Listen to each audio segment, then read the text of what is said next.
Afternoon বন্ধুরা, আজকে হয়ে গেল ফ্রাইডে। আর এটা হলো আমার ফ্রাইডে দুপুরে লাঞ্চ। আজকে করেছি পেঁপে আলু দিয়ে তরকারি, এখানে করেছি ঢেঁড়স সেদ্ধ, করলা ভাজা।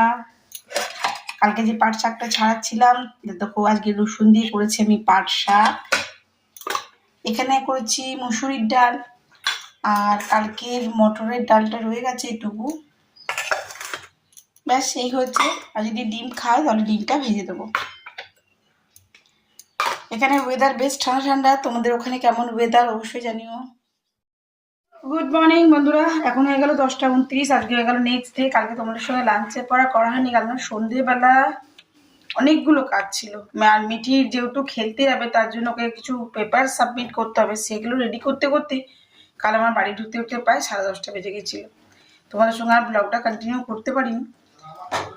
আর এখানে এখন আজকে সকালের টিফিনে মিঠি স্কুল চলে গেছে, তো ওকেও আজকে সুজি করে দিয়েছিলাম, দুধ সুজি, আর করেছিলাম রুটি। তো এখানে এখন মিঠি বাবাকেও তাই দিয়ে দেবো রুটি আর দুধ সুজি। এখনও আমার পুজো হয়নি, আমি এবার স্নান করবো, তারপর করবো পুজো। তো যাই হোক, ওদেরকে খাবারটা দিয়ে দিই, তারপর আমি চান করতে যাবো। আর আজ থেকে আমার মেয়ের আবার এসছে, তো এদিকের কাজটা করতে হয়নি। তো চলো খেতে দিয়ে দিই ওকে, তারপর তোমাদের সঙ্গে ব্লগটা আজকে কন্টিনিউ করবো, যেটা কালকে করতে পারিনি। আর কালকে করতে না পারার জন্য এক্সট্রিমলি সরি। বাবার জন্য ওকে দিয়েছি 3টে রুটি, 3টে যদি দিতে নেয় তাই একটা ছেড়ে একটা টুকরো করে দিলাম, আর এবার জন্য ওকে দিয়ে দিই। তো চলো বন্ধুরা, কিছু জিনিস লাগবে, এই যে নিয়ে নিয়েছি থলি। আর আমি এখন যাচ্ছি, পুজো তো এখন হলো না, ওদেরকে খেতে দিলাম, এবার চললাম।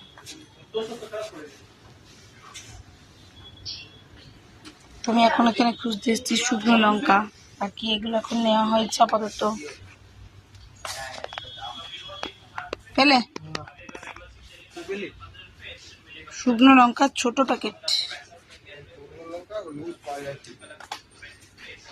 তাই নিও। এখন হয়ে গেছে আমার কাজ। আর এই যে এখন ব্যাংকে, মিঠির বাবার কাছে ব্যাংকের ভিতর, আমি আছি গাড়ির কাছে দাঁড়িয়ে।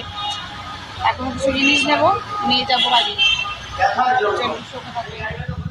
আজকে সময় হয়ে গেছে এখন 1টা 10, অনেকটাই সময় হয়ে গেছে। বাজারে গেলাম, বাজার করলাম, জিনিসগুলো নিলাম, ফের আসলাম, এসে এখন বসে দিয়েছি রান্না। রান্নাটা তো চলছে, তোমরা অবশ্যই ব্লগের সঙ্গে থেকো। যে ব্লগটা আমি কাল থেকে করছি বাট কমপ্লিট করতে পারিনি। তো দেখো এখানে এখন করলাটা দেখা যাচ্ছে, যে করলাটা হালকা বসিয়ে দিয়েছি, তারপরে যে নিয়ে চলে এসেছি মাছটা নুন হলুদ মাখিয়ে রেডি করে রাখা, তাই এখানে বসিয়ে দিয়েছি দেখো রান্না। আর আজকে হবে বেগুন আলু দিয়ে তোমার শিল রাখা মাছের ঝোল। এদিকে কালকে পেঁপে তরকারিটা রয়ে গেছে অল্প, আর এখানে মিঠির জন্য ঢেঁড়স সেদ্ধ, আর ডালটা হচ্ছে, ভাতটা হয়ে গেছে। আর উপরে চলো তোমাদেরকে দেখায় কত সুন্দর ঠাকুরের জায়গাটা আমি সাজিয়েছি, ঠাকুরকে মালা করে দিয়েছি, দিয়ে আমার পুজো কমপ্লিট হয়ে গেছে। তারপরে সেদিকে রান্নাটা করবো।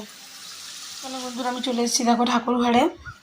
আর আজকে আমার পঞ্চমুখী হনুমান দাদাকে আমি একটা মালা করে দিয়েছি, এখানে ভোগাদি লাগিয়ে দিয়েছি, দেখতেই পাচ্ছ আমি সিংহাসন সাজিয়ে দিয়েছি। আর ওই দিকে আমার শ্যাম বাবাকেও আমি একটা মালা করে দিয়েছি গলায়, ওখানে ভোগাদি বসিয়ে দিয়েছি। কেমন লাগলো অবশ্যই জানিও। হ্যাঁ, তো চলে এবার ঝটপট রান্নাটা করতে সময় হয়ে গেল, প্রায় 2টো নয়, আমার রান্না কমপ্লিট হয়ে গেছে, তোমাদের সঙ্গে শেয়ার করলাম। আসলে কি বলতো, থাইরয়েডের কারণেই হোক বা শরীরে খাটনির কারণে হোক, মাঝে মাঝে না শরীরটা বড় ক্লান্তি লাগে। বাজার থেকে এসেই তাড়াতাড়ি করে চান করা, চান করে সঙ্গে সঙ্গে পুজো করে এসেই রান্না। এখন বেলা 2টো বাজে, এখন কিন্তু পর্যন্ত আমার পেটে 2টো খাবার পড়েনি। মিঠি আসবে ওই 3টে বেজে যাবে, এবার স্নান টান করবো, ওই আর কি 3:30 বেজে যাবে, তারপরে আর কি আমরা মা বেটি খেয়ে নেবো। তো ওরা মিঠি বাবা এখনো খায়নি, খাবে। তো যাই হোক,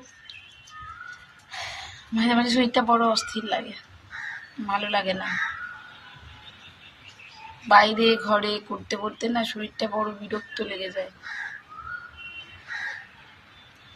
চলুন তাহলে আজকের মতন ব্লগটা এখানেই শেষ করলাম। ব্লগে কিছু ভালো লাগলে অবশ্যই লাইক কমেন্ট শেয়ার করে দেবেন। যদি আমার চ্যানেল সকলেই ভালো থাকবেন, সুস্থ থাকবেন, আবার একটি নতুন ভিডিওতে নতুন ব্লগে আপনাদের সঙ্গে আমার খুব তাড়াতাড়ি দেখা হবে। ততক্ষণের জন্য বিদায়।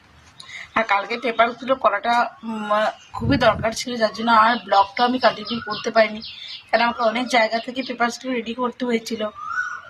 বাজারে গিয়ে মিটির ফর্মটা ফিল আপ করেছি, ওখানে এটা ডকুমেন্টস যেটা সাবমিট করতে হয়েছে, ফটো তুলে নিয়ে গেছি ঘর থেকে, সেটা আবার প্রিন্ট আউট করে বার করা হলো, সেটা আবার ওকে পেস্ট করতে হবে। আবার বলছে ফটোর মধ্যে নাম আর কোন দিন আর কি ওটা করা হয়েছে।